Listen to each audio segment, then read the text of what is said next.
হয় আজি এটা বৰ দুখৰ কথা যে আমাৰ দক্ষিণ কেন্দ্ৰগুৰি অঞ্চলৰ এজন সামাজিক ব্যক্তি আৰু তেওঁ এজন ভাল খেতিয়ক তেখেতৰ নাম ফিজনুৰ আলী।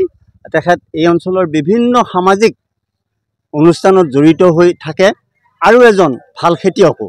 তেখেতৰ বয়স বৰ্তমান অনুমানিক 55 বছৰমান হ'ব। কিন্তু বৰ দুখৰ বিষয়, আজি তেখেতে ৰাতিপুৱাই তেখেতৰ নিজ খেতি পথাৰত জেওৰা দিবলৈ গৈ ওচৰৰে বাঁহ কাটিব গৈছিল। বাঁহ এডাল কাটি লৈ অহাৰ পিছত তাত বিশৃংখল হৈ থকা এটা 3 ফেজৰ লাইন হঠাৎ বহুত চাপৰত আছে।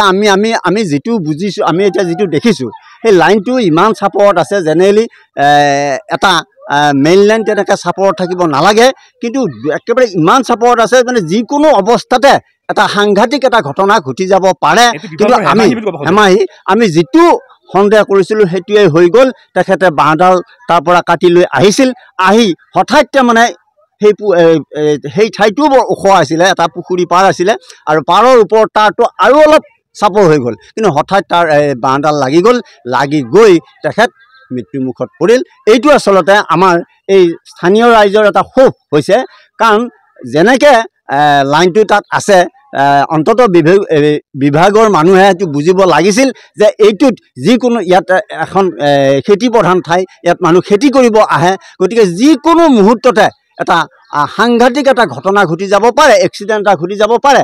আৰু বোধহয় মই যিটো শুনিছোঁ ইয়াতে 2-এজন ব্যক্তিয়ে তাৰ বিভাগীয় ব্যক্তিক এই কথাটো দৃষ্টিগোচৰ কৰিছিল, কিন্তু তেখেতসকলে তেখেতৰ হেমাহিৰ কাৰণে এই কামটো নকৰিলে।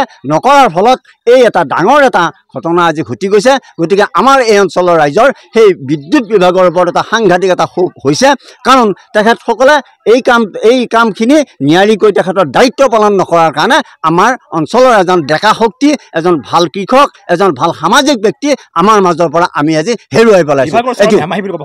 আমি একেবাৰে 100% ক'ব খুজিছোঁ, এইটো বিদ্যুৎ বিভাগৰ একেবাৰে 100% তেওঁলোকৰ হেমাহি। আৰু ইয়াত বুলি নহয়, আমাৰ গাঁৱৰ বিভিন্ন অঞ্চলত যদি এতিয়া আপোনালোকে চাই তেতিয়া দেখিব যে এনেকুৱা সাংঘাতিক কিছুমান ঘটনা ঘটি আছে, যিটোত নেকি যিকোনো মুহূৰ্ততে এটা এক্সিডেণ্ট ঘটি যাব পাৰে। কিন্তু দুখৰ বিষয়, তেওঁবিলাকে এই বিভাগটোত এতিয়ালৈকে তেনেকুৱা তেখেতসকলৰ যিখিনি কৰ্মী আছে তেওঁলোকে দায়িত্ব পালন কৰা নাই বুলি আমি ভাবোঁ।